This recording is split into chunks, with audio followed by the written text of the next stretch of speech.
DRDO made in India স্রোতকে গতিশীল করার জন্য পরমাণু ও পারম্পরিক মিসাইলের উৎপাদনকে কয়েক গুণ বাড়িয়ে দিয়েছে। ডিআরডিও প্রায় 1 মাসে 4 দিন অন্তর অন্তর একটা মিসাইলের টেস্ট করেছে, যা এলএসি থেকে চীনকে পিছু হটানোর জন্য ডিআরডিওর মেন উদ্দেশ্যকে স্পষ্ট করেছে। মানে ভারতের ইশারা পরিষ্কার যে চীন যদি পেছনে না সরে তাহলে পরিণাম খারাপ হতে পারে। দেশে মিসাইলের পরীক্ষার শৃঙ্খলকে এগিয়ে নিয়ে যাওয়ার জন্য সুরক্ষা অনুসন্ধান এবং বিকাশ সংগঠন এখন 800 কিলোমিটার রেঞ্জের নির্ভয় সাবসৈনিক ক্রুজ মিসাইলের পরীক্ষা করবে। রিপোর্টের মতে সেনা ও নৌসেনায় সামিল করার আগে রকেট বুস্টার মিসাইলকে অন্তিম রূপ দেওয়া হচ্ছে। গত 35 দিনে ভারতের প্রমুখ সুরক্ষা সংগঠন অনুসন্ধান দ্বারা এটা 10ম মিসাইলের পরীক্ষা হবে।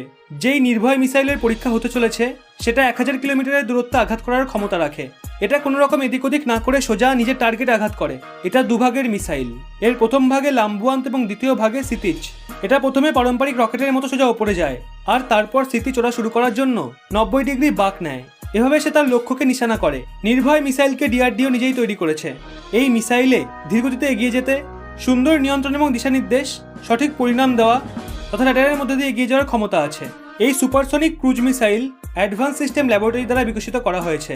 মিসাইল পরীক্ষার কথা বললে ভারতেই সদ্যই ওড়িশার একটি পরীক্ষা কেন্দ্র থেকে ভারতেই বিকশিত supersonic missile assisted release of torpedo প্রণালীর সফল পরীক্ষা করে, যা সাবমেরিন বিধ্বংসী ক্রিয়াকলাপের জন্য বিশেষ প্রণালী। ওদিকে ভারতীয় বায়ুসেনা তার সুখোই 30 MKI যুদ্ধবিমান থেকে নতুন প্রজন্মের এক বিকিরণরোধী মিসাইলের সফল পরীক্ষা করে, যে লম্বা দূরত্ব থেকে শত্রুপক্ষের র্যাডার, এয়ার ডিফেন্স সিস্টেম এবং কমিউনিকেশন সিস্টেমকে ধ্বংস করতে পারবে। তবে যাই বলুন না কেন, ভারতের এত ঘন ঘন মিসাইলের পরীক্ষা দেখে কিন্তু চীন অলরেডি চিন্তায় পড়ে গেছে।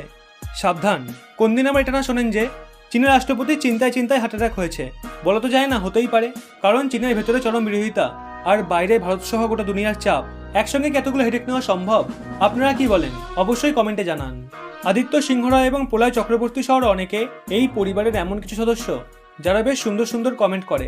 চাইলে আপনিও করতে পারেন। বেছে বেছে সেরা কমেন্টগুলো তুলে ধরব আপনাদের সামনে। ভিডিওটি ভালো লাগলে অবশ্যই একটা লাইক করে প্রচুর পরিমাণে শেয়ার করে সুখবরটি সবার কাছে পৌঁছে দিন এবং এরকমই ব্যাক টু ব্যাক আপডেট পেতে রহস্য বাংলা চ্যানেলটি সাবস্ক্রাইব করে পাশের বেল আইকনটি অল করে রাখুন।